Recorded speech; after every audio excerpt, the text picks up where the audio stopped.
and once again, welcome to Studio 7. I'm your host, Lenny Shaw.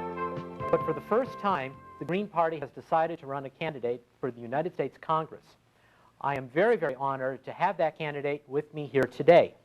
And thank you very much for joining me, Mindy. It's a pleasure. Okay, most people who know about the Greens assume that you are primarily involved with environmental causes. Is that an oversimplification? I think it really is. We are very much committed to making the links between environmental, ecological issues and social justice issues, because toxics affect all kinds of things, not just the plants, not just the animals, but certainly people, and very tragically, poor people, people living in inner cities, often people of color, have the most devastating effects of toxics and other ecological problems, hitting them the hardest. Please give a big round of applause for Congresswoman Cynthia McKinney and candidate for president of the Green Party. I read the Hull House Loyola University report entitled Minding the Gap. Referencing the report, the Chicago Sun-Times wrote, page by page, paragraph by paragraph, and line by line, the report describes two completely different cities, documenting disparities in income, education, housing, transportation, health care, and safety. The report itself points out whites are 125% more likely to use marijuana than blacks, 181% more likely to use cocaine, 431% more likely to use inhalants, 516% more likely to use LSD. And yet blacks account for 79% of all drug arrests. For 50 years, we've been seeing these auto ads on television. Do you ever see an auto ad on television stuck in congested traffic? Do you ever see a new ad for automobiles? You know, and they're going bumper to bumper. No, they're on roads, mountain roads, and all kinds of, it's like there isn't another car on the highway. So you get a sense of freedom and mobility.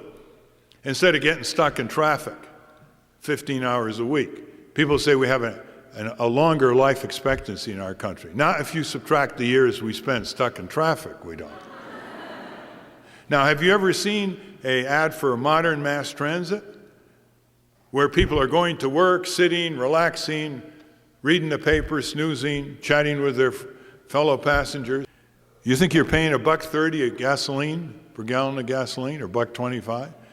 We're paying $50 billion just to safeguard Mideast oil. Crank that into your sales. And all the other subsidies to the auto industry. There's the main difference between what you and the Green Party offer voters from what, say, Hillary Clinton and Bernie Sanders have offered. So maybe the main difference is that I'm the one candidate in the race that is not corrupted by lobbyist money, by corporate money, or by super PACs. So the other piece of this is that moving to 100% renewable energy means we no longer need and can no longer justify wars for oil, which, mind you, have cost us $6 trillion since 2001 when you include the costs of caring for our wounded soldiers. So as you run now, what are your priorities? What are the biggest issues for you? Well, I talk about three life and death issues. One is the climate emergency. Second is inequality, which has been growing for 40, 45 years. And inequality kills. We now have a 20-year life expectancy gap between our richest and poorest counties. And then we have this new nuclear arms race, which none of the candidates in the major parties are talking about. We hear from the progressive candidates who are running among the Democrats, Bernie Sanders and also Elizabeth Warren. We hear talk of Medicare for all. We hear talk of $15 an hour minimum wage across this nation. And we talk about the Green New Deal. When you hear this coming from those candidates, you must think, whoa, I've been talking about this for years. And the problem is when the Democrats take our demands, they water them down. The Green New Deal, I was the first candidate in this country to call for a Green New Deal when I ran for governor in 2010. And the non-binding resolution for a Green New Deal, which has been introduced into Congress, really dilutes what we've been talking about. They extend the deadline from 2030 to 2050 to zero out greenhouse gas emissions. They drop the ban on fracking and new fossil fuel infrastructure. And if we build out new infrastructure, we're locked into burning fossil fuels for another 3, 4, 5 decades. You've made it clear you think both Hillary Clinton and Donald Trump would be terrible presidents for the country. So are you saying you think literally that Hillary Clinton is every bit as bad for the country as Donald Trump?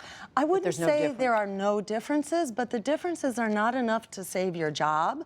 We feel that in this election, we're not just deciding what kind of a world we're going to have, but whether we're going to have a world or not going forward. And knowing that the majority of Americans is unhappy with these two-party choices, this is the time for us to open up. So we're pushing for opening up the debates, and then let's see how the chips fall. I think the traditional left has been not making the right balance and connecting those kinds of issues. Look at the balance between the needs of other species, the planet herself, as well as the needs of people.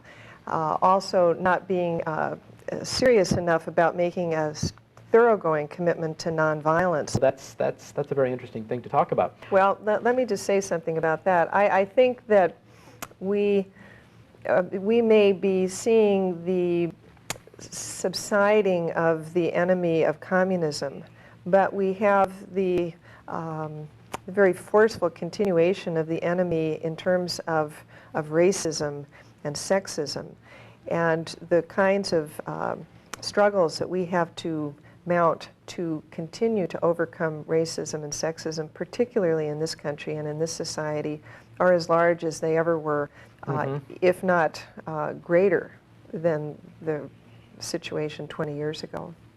Right. And unfortunately, in their 2007 State of the Dream report, United for a Fair Economy wrote that people of color support Democrats in the voting booth, but are still waiting for policies and programs that close the economic gap between them and whites. They wrote that African Americans should expect more from Democrats than what was received from the congressional Democratic majority's first 100 hours. They wrote that people of color vote blue, but stay in the red. Finally, and this is a big one, electioneering this season will be $1 billion business. How much of that money is going to minority printers, minority banks, minority pollsters, minority media and political consultants, minority newspapers, radio and internet outlets? But year after year, it gets into it. Someone says, well, some corporate think tank in Washington puts out a report and says, public transit is not economical. Why, don't you see that most of the day, 80% of these vehicles, transit vehicles, buses, subways, are empty? And no one says, yeah, I've seen that, but I also look at crowded highways, and 4 out of 5 seats in every car is empty. On a slightly lighter note, we've just been through Earth Day. There was a lot of hype, but I think it raised people's awareness from a lot of the media. Do you think that there's some good that can come out of it, or are you find yourself just a little bit cynical about the whole thing? Well, I think some good has come out of Earth Day. The kind of cynicism that I feel is a situation, for instance, excuse me, where you have the travesty of a company like Peabody Coal in Arizona that supported the Earth Day activities in that state. They made a big deal out of saying, golly gee, we're planting 10 acres of pine trees and aren't we good guys? But what they weren't saying is that they were in the process of clear-cutting 9,000 acres in order to strip mine. So this is the kind of two-faced situation that we have with many large corporations.